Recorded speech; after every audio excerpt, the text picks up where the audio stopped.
Hello and welcome to this episode of The Rest is Entertainment with me, Marina Hyde. And me, Richard Osman. Hello, everyone. Hello, Marina. We're in different countries again. You remain in Italy, in a place of sophistication and culinary charm. Sì, va bene, va bene. I'm in Bologna now. And I remain in the basement at Spotify. Also, I have a present for you, which I'm going to give to you after the advert break, but I think you're going to like. Oh my God, but I can't wait. Well, you're going to have to wait, don't I?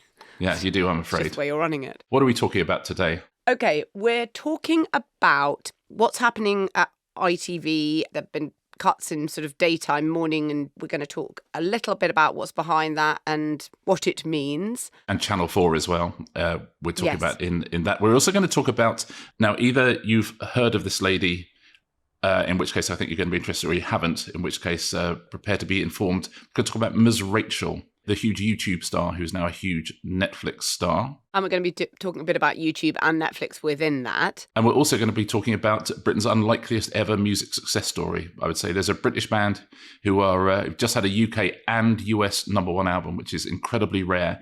And I would say they're an unusual proposition. So lots of interesting things to talk about. But shall we begin? All you're thinking about is your present. I am thinking about my present. But let's begin with ITV. So ITV... daytime, essentially they have a block in the morning ITV, which is Good Morning Britain, Lorraine, This Morning, and Loose Women, which has been going for a very, very long time. It takes them from 6 a.m. to 1 p.m. Made by production teams which cross over an awful lot, made in the same studios. So it's a real block of programming that has existed for a very, very long time, but is about to be culled. There's going to be 220 redundancies, which is a huge amount, and it is another symbol of what's happening to our television and the terrestrial broadcasters having to cut their cloth according to the advertising revenues they're getting. So it's a real watershed moment, I think, for British television production. It's a watershed moment, but it's been coming for a long time, really, in the sense of that block of television in the day which you described, the price of producing this stuff goes up. Mm-hmm. The viewership basically goes down. In some ways, it's a commercial television thing, and it's relatively easy to understand.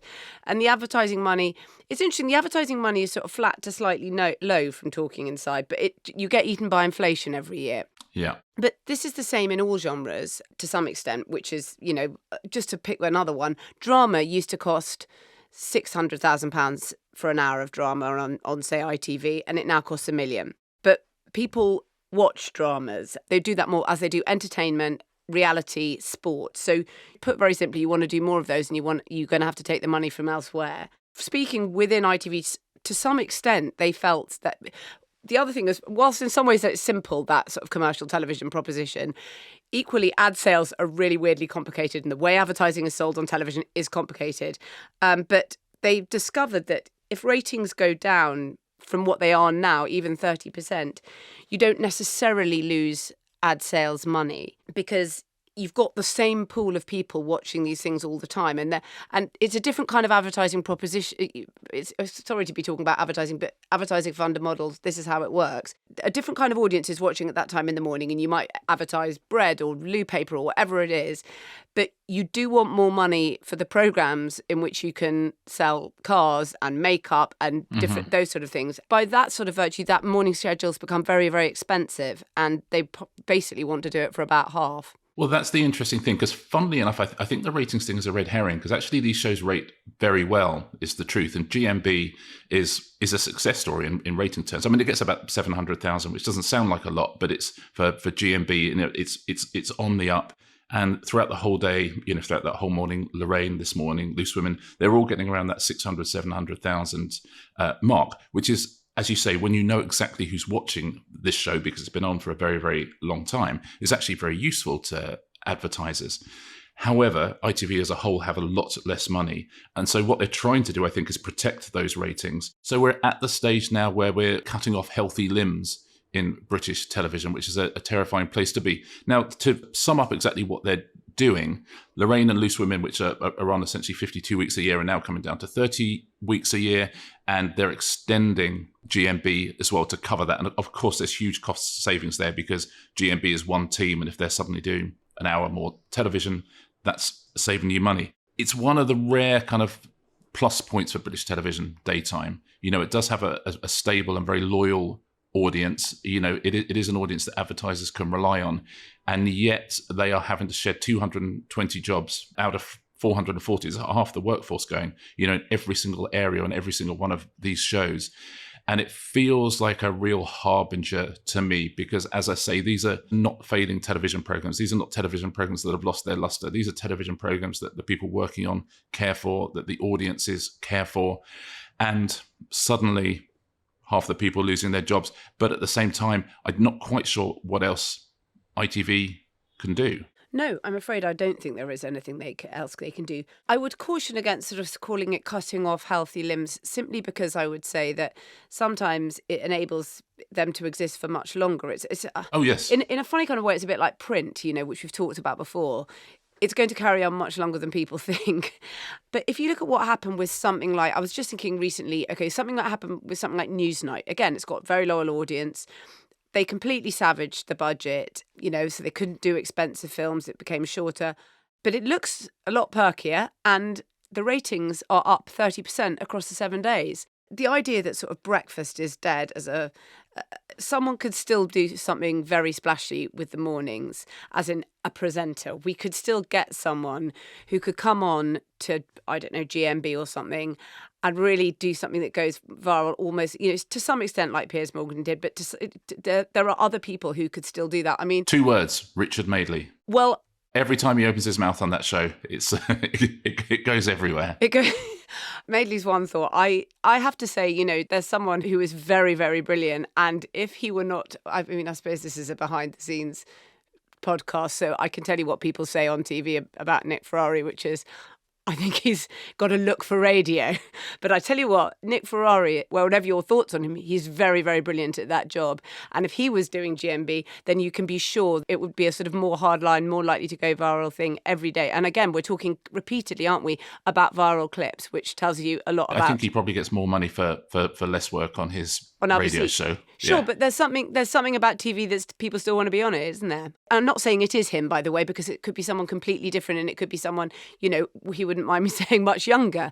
But somebody could still grab it and do something with that slot for definite, I think. Are you absolutely certain he wouldn't mind you saying that? It feels to me like I'd mind it if he said that about me. I think maybe a lot younger than me as well. So this is, whatever. We all have to be realistic. I'd feel like if someone said to me, you're too old to play football for England, that's fair enough. If someone said to me, you're too old to present GMB, I might be like, am I? It's a possibility. By the way, I think he would be brilliant at it.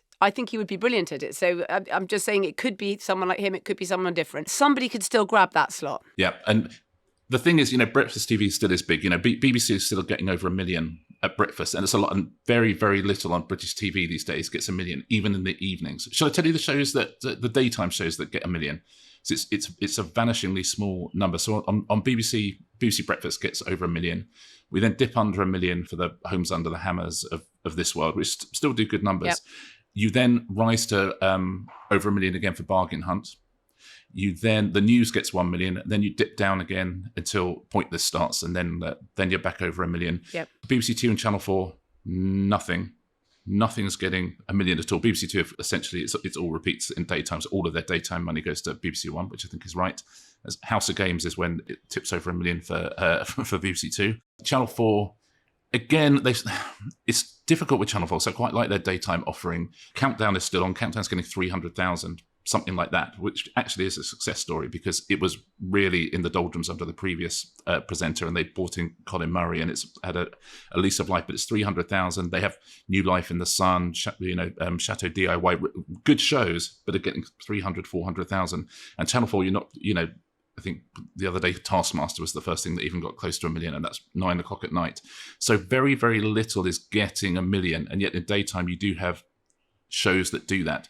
ITV, 600,000-700,000, as I say, all morning, and a consistent audience. That's healthy. And you wait till Tipping Point and Chase, and the ratings are through the roof there. 1.5. The Chase can get 3 million on a good day. Yeah. So daytime TV is it really, really, really pays its way because it's much deeper than normal TV. And yet we're losing half the jobs here. And that is, as I say, I don't think it's the fault. I don't think it's bungling channel bosses.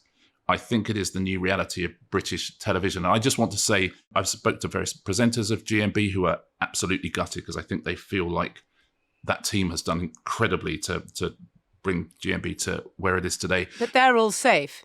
I think that's something very notable about this news. They might be doing slightly less. Yes, they've lost half of their year's work. But yeah, the key thing not necessarily, because for someone like Lorraine, if she was doing 4 days a week before and someone else was doing 5 days, now it's fewer weeks of the year, but she's doing five days. Oh, Lorraine does 30 weeks a year, whatever. So it's the team. So as I say, I've talked to some presenters and none of them are crowing. None of them are going, phew, we've still got our jobs. They're all saying, this team who we've worked with forever and ever and ever, that's lighting, sound, camera, makeup, wardrobe.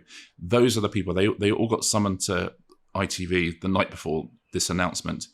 And they were told, if we give you a green light, you've kept your job. If we give you an amber light, you have to reapply for your job. And if you get a red light, you've lost your job. And these are people who've worked in this same team for, 10 years, 15 years, 20 years. And again, listen, there's an inevitability about it. I get it. But as someone who's grown up in that industry and grown up with those people and grown up in those teams, it's a sad day, I would say. It's a sad day, but again, I don't think it's due to mismanagement.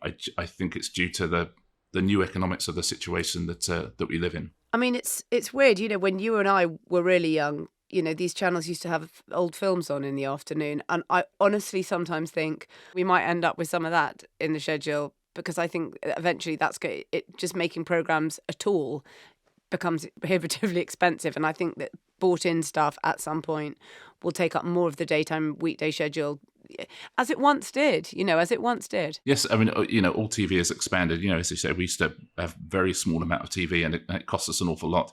And now it's on constantly. But we've had this for a long time now. There's most people under 45 are used to television being on the whole time, and so we mustn't show our age too much. Listen, we're not Nick Ferrari yet, Marina. He's very good. Listen, I genuinely don't doubt it. I take a lot of cabs. I'm aware of his qualities. But this has happened before on ITV daytime. They were forced into a change before, and it really, really worked for them, is the interesting thing. I think this is what's behind it, because if you cast your mind back 7 or 8 years, and the Jeremy Cull show was an absolute fixture of ITV mornings. And when that had to be taken off air for the reasons that we all know, GMB and Lorraine moved forward a bit. This morning moved backwards a bit, and they covered the gap like an open wound, and nobody noticed the difference. So they saved it. The Jeremy Cull show, which cost them whatever it cost them, suddenly the same production teams who were already making programs for them closed up across that whole hour.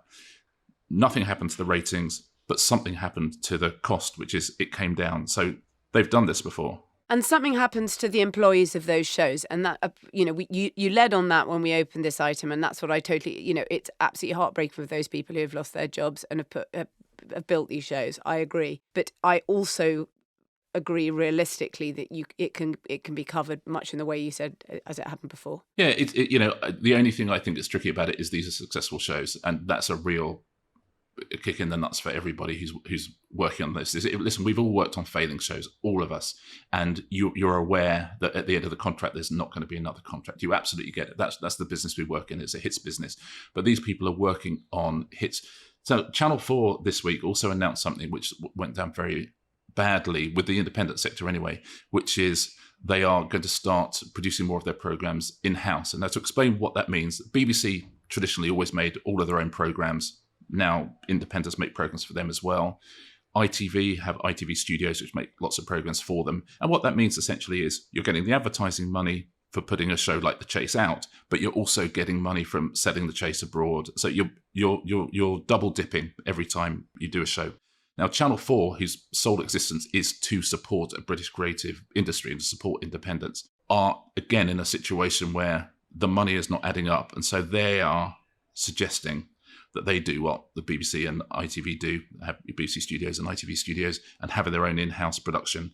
The indie sector has understandably gone nuts about that, because the whole point of Channel 4 was to support this industry. But they're just choosing a different route than ITV to exactly the same problem, which is if the money is not coming in to your channel and you want your channel to continue, and we all do that if we're inside an organisation, you have to do something. I think the Channel 4 thing doesn't smell right to me, because the whole job is supposed to be to support the British creative industry. And if they're owning their own companies, I think it's harder. But it just goes to show that, everybody is having terrible trouble. Everybody is out there saying, can you do the same for half the price? Is the conversation. It's certainly not limited to, as I say, as we've talked about it before, in drama, in other things that people are saying for half or 2/3 of the price. Not can you, but you're going to need to find a way of doing it, because otherwise it's not going to happen at all.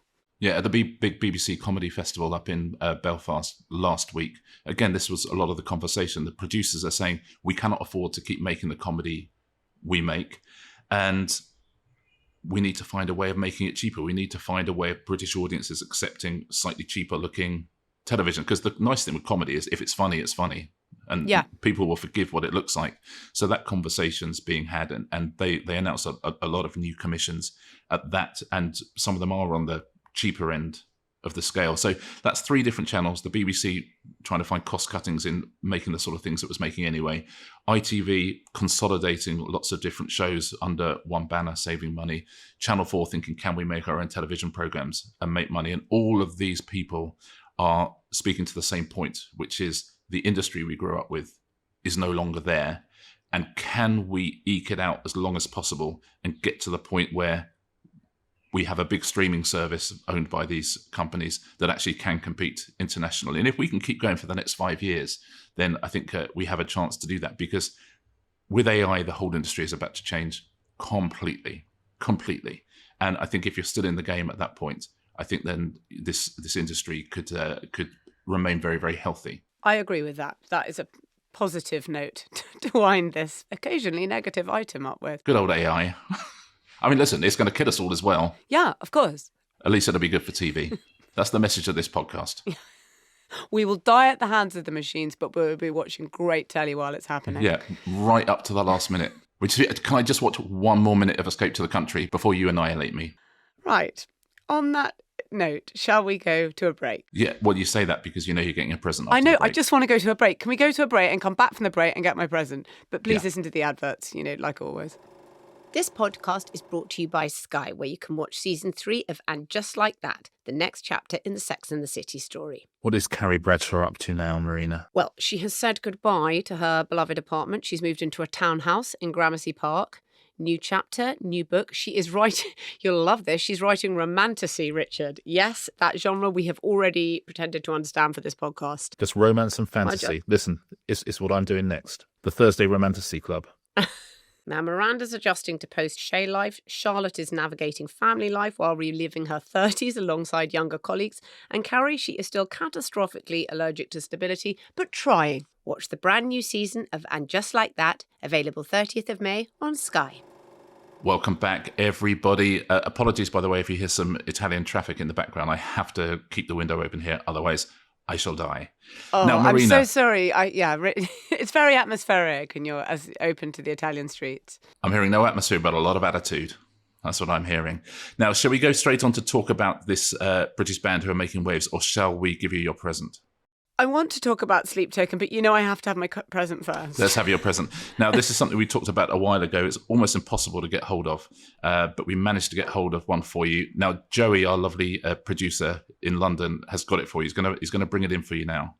Oh my God! Look, it's being passed to me right now. Oh my gosh! This is like unboxing. This is going to go crazy on YouTube. Oh my God! Is this Glen Powell's mustard? Yeah. Oh my God! Oh my God, you're so lucky. This is the Smash Kitchen. This is not sponsored content. I just want you to know. Oh my God, look. They've even got me some chips that I can try it with. Oh my God, I'm going to try this live. What else is in this bag? Smash Kitchen spicy mayonnaise. Why hasn't Glen Powell, like Paul Newman, put his face on this? That is a bull job, I've got to say. But can I try it now? What are you trying, the mustard or the spicy mayonnaise? Spicy mayonnaise, obviously, I'm going first with it. But don't worry, it'll all get used. Hang on, I've got to take off that little bit. This could be 40 minutes, as anyone who's ever opened a ketchup at home will know. This is the sort of content Nick Ferrari would kill for. Right, here it is. Look, there we go. Let me try that with a chip. I'm getting very strong top notes of salad cream, actually, weirdly. Oh, really? Interesting that a Texan thinks this is spicy. But yeah, it's growing on me. is it? Like very much like the work of Glen Powell, that's now actually grown on me and is now symbiotically linked to me. You know, if you cut one of us, we bleed. Yeah. He says this all the time, by the way, but they cut it out of interviews. They don't want to draw attention to me. I can't thank you enough. I say this present is from me. Yes. It's impossible to get hold of this Glen Powell sauce in the UK. Impossible. But I tell you where it's not impossible. That's America. And one of our listeners, lovely Sam Bond, said to us, I'm coming over to the UK. Can I buy some Glen Powell sauce for you and bring it over for Marina? And we said, Sam, thank you so much. That would be our absolute pleasure. I think she's written you a little card note here as well. Sorry, I feel like I'm doing the birthdays on CBeebies. Excuse me. Right. Sorry. Hello, Marina. I hope you enjoy these Glen Powell Smash Kitchen items. I'll be honest, I had to ask my two girls who Glen Powell was. The present is actually all yours, isn't it, Sam? Yes. Which only went to prove how out of the loop I am, especially as we live in Austin. Wow. Oh, my gosh. That's cool. Okay, Sam, Richard, I cannot thank you enough. This is a wonderful present. Thank you so much. You've made me very happy. And not only do I have a present for you, Marina, I have a present for Thursday Murder Club fans, which is on Thursday, the very, very first trailer for the Thursday Murder Club film is being released. If you want to see it a bit early, you can follow my newsletter. That's if you go to Instagram or Twitter, it's in the bio. You sign up, you'll see it an hour before everybody else. But yeah, the first trailer, the teaser trailer, is out on Thursday. Netflix releasing the first trailer. Oh my gosh, that's exciting. I love a trailer. So you get to see all of those amazing actors playing those roles in that trailer. So it's on Thursday. If you sign up to the newsletter, if you look in any of my bios. I'm already signed up to a newsletter. Well, you're going to see it an hour early then. So can you actually just email it to me so I can see it before even then? But okay, we'll talk about it after. Oh yeah, and get sued by Netflix. Great idea. Talking of things that are hot and successful in America. Sleep Token. Sleep Token. There's a British band. They were number one in the UK last week and number one in America. Have you heard of them? Now, again, we're talking about the sidewaysation of our culture. So to be number one in America, number one album in America is huge. It's a huge deal. And that's exactly what Sleep Token have just done with their fourth album, which is called, and this will give you an idea of what the type of band Sleep Token are. It's called Even in Arcadia. Give you even more of an idea of what sort of band Sleep Token are. Their second album was called This Place Will Become Your Tomb. Now, Sleep Token are one of those bands. Nobody knows who they are because they are always masked at all times. The lead singer is called Vessel, probably not his real name. And the other members of the band are called, in Roman numerals, 2, 3, and 4. So formed in 2016, always been masked. Their shtick is they worship a deity called sleep. It's hard rock. It's hard rock. It's not hard rock. No, okay, I mean, I agree. This is what they like to describe themselves as. So you're listening it and you're expecting you're going to hear something fully metal, but there's that, you're hearing. Am I hearing art pop now? I mean, it's the least metal thing I've ever heard. Basically, you could put this in your hand luggage and it would go through the scanners, I think. That's what I thought. That I genuinely, if you've not listened to them, go onto Spotify or buy something, buy an album and have a listen, because it's sort of everything all at once. There's kind of some new metal there. There's EDM in there. There's alt pop. There's pop rap. There's a bit of shoegaze. It's kind of everything. He sings in a very operatic style, but then he's guttural kind of screams as well. So it's a very, very peculiar sound. And as I say, I think the fascinating thing about them is the secrecy of who they are. Now, you can find out who they are very easily, but I will choose not to say who they actually are. But they present themselves entirely masked, entirely, they have a backstory of these things that they worship. Every single one of their Instagram posts starts "Behold," which suggests to me they've also got a sense of humour. Their live shows are called rituals. The singles are offerings. For maybe older listeners, there's a very, very strong sense of Spinal Tap, Stonehenge to this. Yeah. There's a real, England is a country of folklore, etc., etc. And obviously the title, Take Me Back to Eden, Even in Arcadia, all of these things are deliberately pretentious, as it were. The mask thing, I think, is interesting. They are the second masked band to have a number one album in the last month. In America. In America. And that was Ghost with Skeletor.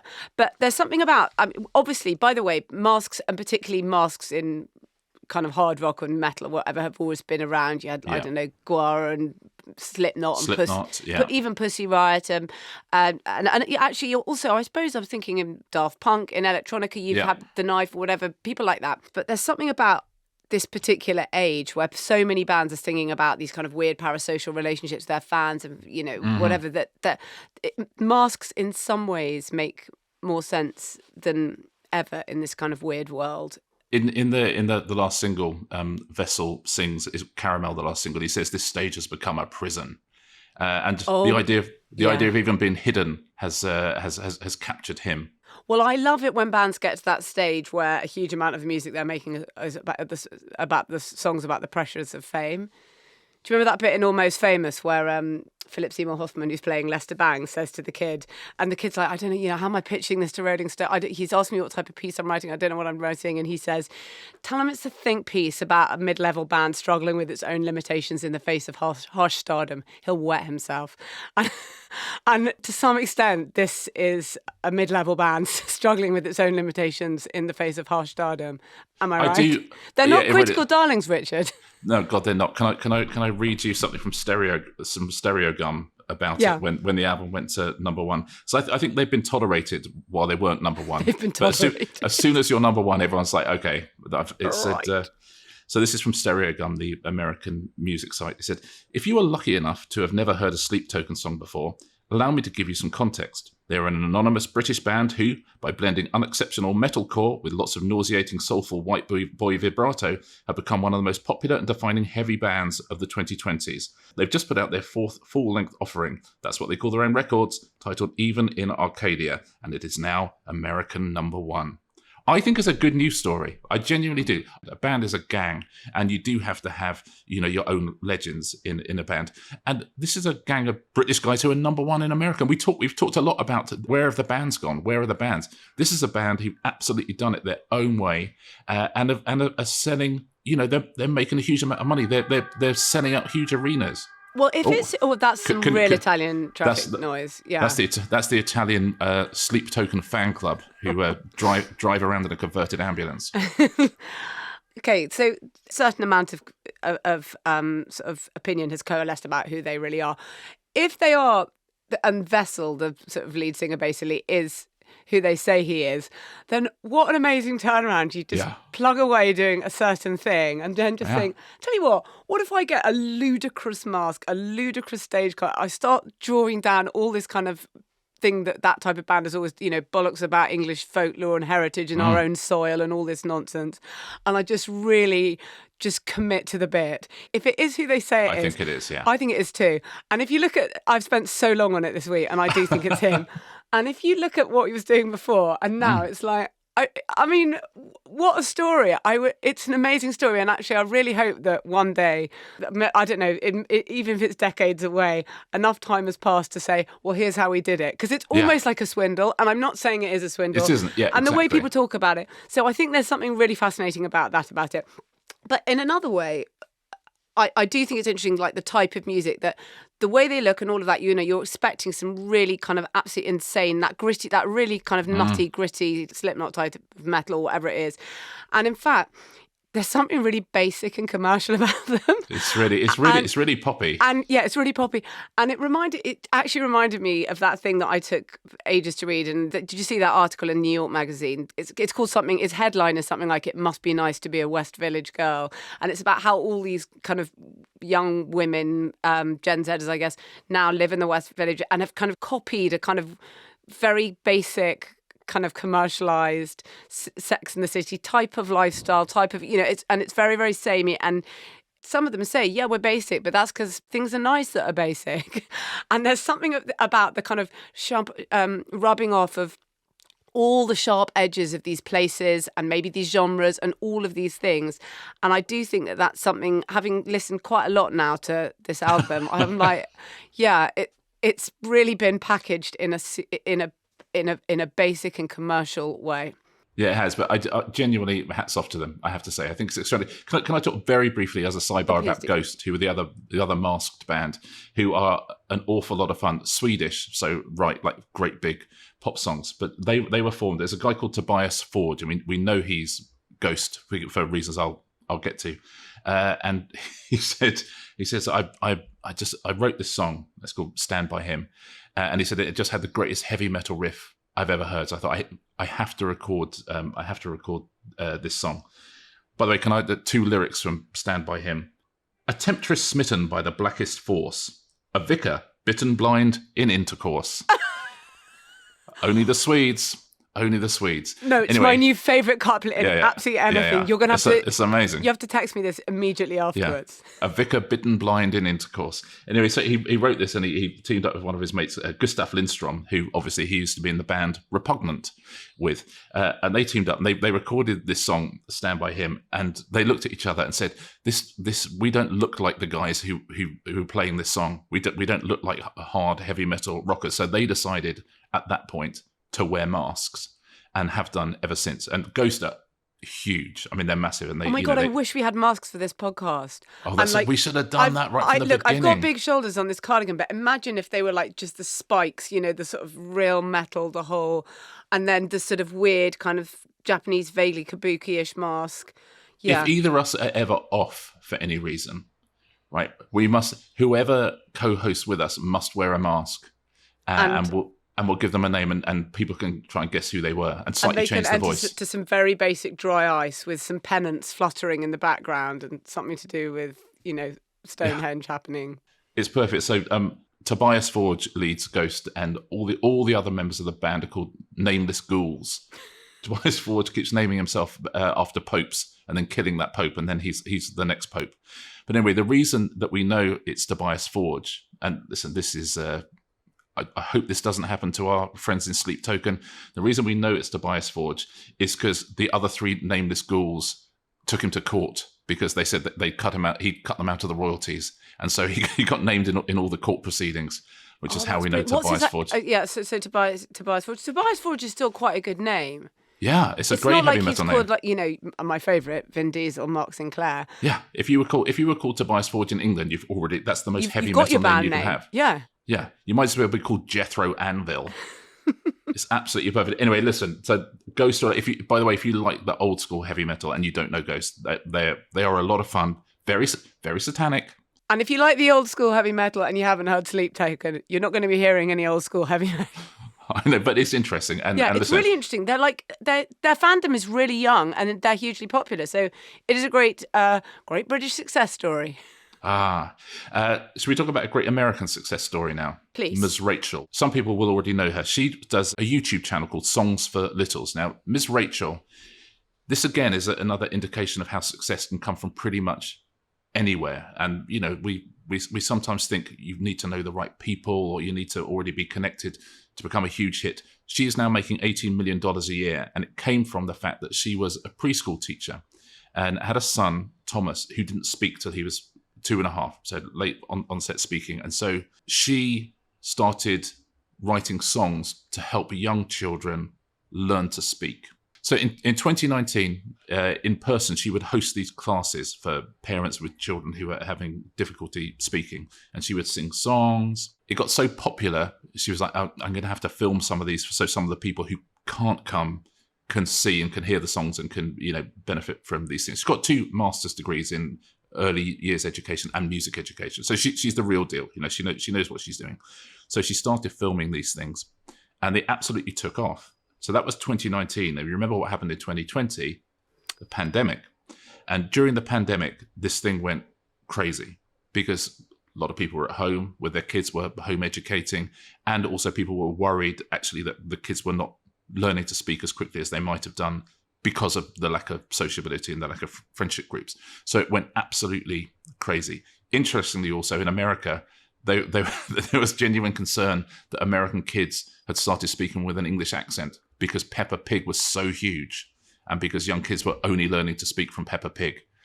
So Miss Rachel very much speaks in an American accent.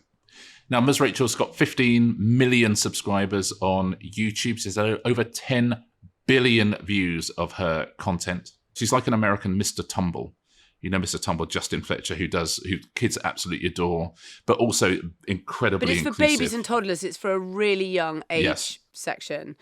And she's become enormous, and she's done a deal with Netflix. But it's interesting I think this is really interesting, the type of deal she did. It's amazing which what she's is done. that they've done 4 compilation episodes of her videos. So they've made it up to an hour, and they took 4 of these. And this is the reason, if you're like me and you kind of constantly look at Netflix to see what's in the chart that week, you might have known what all the shows are, and then you keep seeing this kind of lady in a pink headband and think, who is that? And that's because it's not for you. But she is. So that's all they had. It instantly went to number 1 for babies and toddlers, and it's been bobbing along in the top 10 chart ever since they've had it. Now, along with Mickey Mouse Clubhouse, which is Disney, obviously, she's the most watched in children's streaming programming, and she's number 10 in all streaming content. Yeah. So children's content is incredibly valuable. Bluey is by a million miles the most watched show on Disney Plus. There are other people who Netflix have done similar deals with. Blippi, who they also took his content and put it on Netflix. He's a YouTuber to begin with. Same with Coco Melon.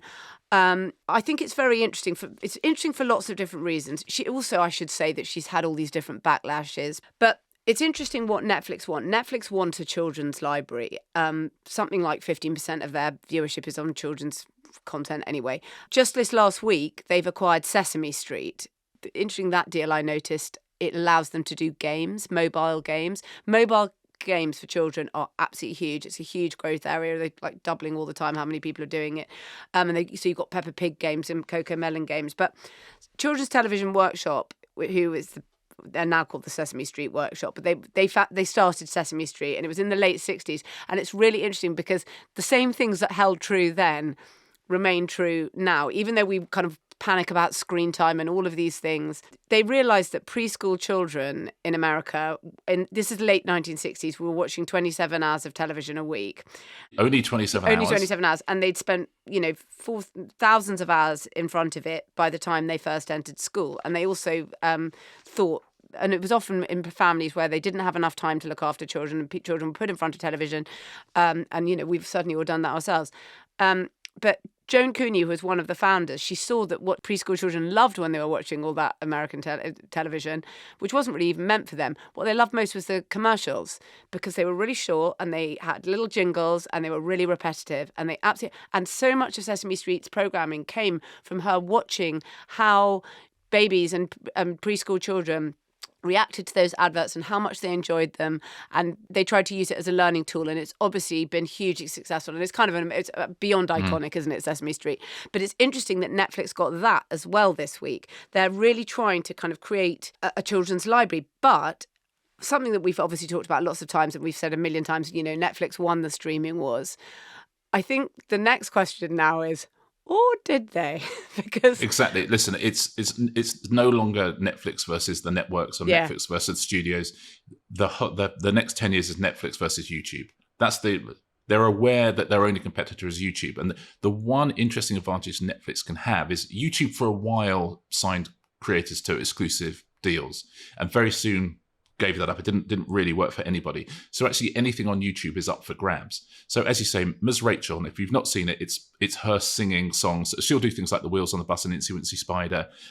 She will also, she writes her own songs. She's another singer-songwriter on there. Her husband, Aaron Accurso, is a musical director. And, so she'll do Icky Sticky Bubblegum, Jump Like a Frog, original songs as well. And she talks to camera, she talks to the kids as well. So that's all the content is. That's all. She does it in her own apartment in front of a green screen, and it's putting in $18 million a year. So that's what it is. So Ms. Rachel has already done all this stuff. As you say, she's parceled it up for Netflix in presumably a very lucrative deal. She hasn't had to do any extra work at all. She's got these hour-long things that she's already recorded. So it's working beautifully for Ms. Rachel. It's working beautifully for Netflix.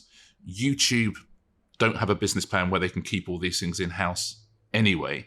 But as you say, Netflix are trying to find ways to beat YouTube. They are no longer trying to beat the networks. They are trying to beat YouTube and kids programming, because we know that young kids, YouTube is just the single go-to platform. That's the real battleground. And Ms. Rachel being quite so successful on Netflix is a huge hit for them. Yes, I agree. I think it's interesting to look at the CEOs of those two organisations, or the co-CEO in case of Ted Sarandos for Netflix, and then Neil Mohan, who YouTube's only it's so weird to think YouTube's only 20 years old. I listened to an interesting interview with him, and what was being put to him was like, oh, look at how many of your creators, even though they're really big, have gone off and have gone to Prime, in the case of Mr. Beast, to do a show. And here's Miss Rachel. But she's not really doing anything different. And the point of the interviewer in that particular one was to say, but are people trying to get something that they feel they can't get on your platform? And actually, he didn't sound rattle at all, Neil Mohan. He said, I tell you what, Netflix came to them and that's fine. But they all love YouTube the most because they get no notes. And there is something, I know, but it's true, isn't it, right? It's the dream. It's the dream. Now, in contrast, Ted Sarandos, you probably saw this a few weeks ago. He was people keep asking him about YouTube all the time, and he's starting to sound more and more antsy in a weird way about it. He said that, I'm focused on capturing the 80% of TV viewing that isn't on either of our platforms. And he's making a big deal about, we have professional content, and he's trying to make them sound like either pro-am or just amateur. But he said, YouTube's a good platform to cut your teeth on. He's trying to make it seem like you go to YouTube and then eventually you come to, which is what, by the way, the networks always used to do. And then you come to the serious people. And then he said, YouTube's for killing time, Netflix is for spending time. Now, that is the first time I have ever heard him sound old and bitter. That is the first time, because he's always sounded like, hey, I'm not bothered by any of this. It's honestly, I thought he sounded rattled. And maybe that's just me. Maybe I'm reading too much into it. But it's the first time I've ever heard him and thought, ooh, you're really, there's something about this. And I'm not saying that it's going in one way and not at all, because I think Netflix are doing it brilliantly. And in many ways, they're becoming more like YouTube. Look what they're trying to do. They're trying to have podcasts on Netflix. They're trying to change the home screen, because the key with all these services, like how quickly can they get you to what you want? That's become everything. YouTube themselves are trying to change their home screen to make it look a bit more like a conventional streamer. They're going to have a live NFL game. Everyone's sort of trying to move in formation and become a bit like each other without having to lose what made them that in the first place. If you look at YouTube as well, this week they've been holding their sort of parties to try and get some of their content nominated for Emmys. This is the big thing, because the one thing they're aware on their channel is maybe they don't have the traditional industry recognition that you can get on other places. And by the way, with traditional industry recognition, your advertising dollars also go up a lot.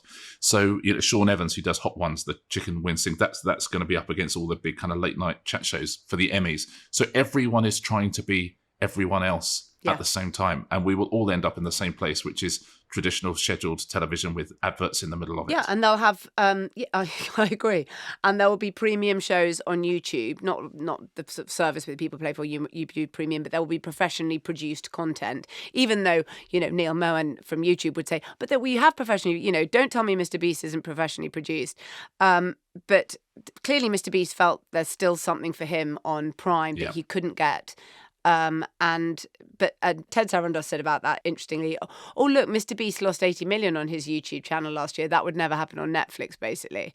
Well, by the way, I don't think he made any money from Beast games necessarily, because he said he spent it all. But it's everyone, as you say, is trying to be everybody else. Yeah. It's Netflix won the streaming wars, or did they? Yeah. If I can finish with two things. Firstly, how great was Ted Sarandos playing himself in the studio, the Seth Rogen show? He was amazing. He's like a pro actor. Yeah. But secondly, as I say, just like Sleep Token, this is a huge success story, and it's a story that success can come from anywhere, and in a way that actually our culture is becoming slightly more democratized, and we keep seeing examples. Colleen Hoover in literature, Sleep Token in music, Ms. Rachel in television content, of people who come from absolutely nowhere with no connections, find an audience, grow that audience organically, and are then able to monetize their own audience. Something we didn't have 15, 20 years ago. There would be a gatekeeper in there immediately, and that just is not happening anymore. And I think that there's a real positivity in that. In no notes culture. In no notes culture, yeah. Any recommendations? I've got one, but I've read it. Okay, go on. I've just read a book that lots of people read last year, but it's totally brilliant. It's a novel. It's called The Wizard of the Kremlin by Giuliano de Empoli, and I meant to get around to reading it, and now I see it's all about, it's a novel, but it's so brilliant and clever about how power works in modern Russia. It's absolutely gripping, and it's so brilliantly written. So that is a recommendation for me. He sounds Italian, Giovanni de Empoli. But what can't he do? Because he fully understands the sort of things slithering around the Kremlin. I finally caved in and watched the film that everyone's already watched, but if you haven't watched it, recommend it. Conclave. We watched the other day. It's really good. It's like a really good. It's like when they say why don't they make films like that anymore? They just didn't. It's called Conclave. There's a huge amount of acting in it. Huge amount. There is a lot of acting. Oh, that sounds like you didn't love it. But listen, don't listen to Marina. She's very much the Nick Ferrari of this podcast. I loved watching the Vatican get chewed. Every piece of that beautiful scenery. Wow. I loved it. Beautifully Listen, written as well. Yes. And also Cardinal Benitez, who plays a major part. I wonder if he calls himself Cardi B. That's what I was thinking all the way through. Listen, that ruined a bit of the film for me when I was thinking that. Thanks for passing that one on, paying it forward. Yeah. As always. I hope you like your present. I love it so much. I'm going to use it tonight. I don't know if they'll be serving this on the tables of Bologna, but if they're not, try and make them think that they ought to have Glen Powell's sauce available in all their fine restaurants. Knowing Italians as I do know, it feels like they might not. Well, try and drag them into the 21st century, Richard, because this stuff is going places. This is not sponsored content. They'll have to start with the 20th century first. See you on Thursday for some Q&A action. See you on Thursday.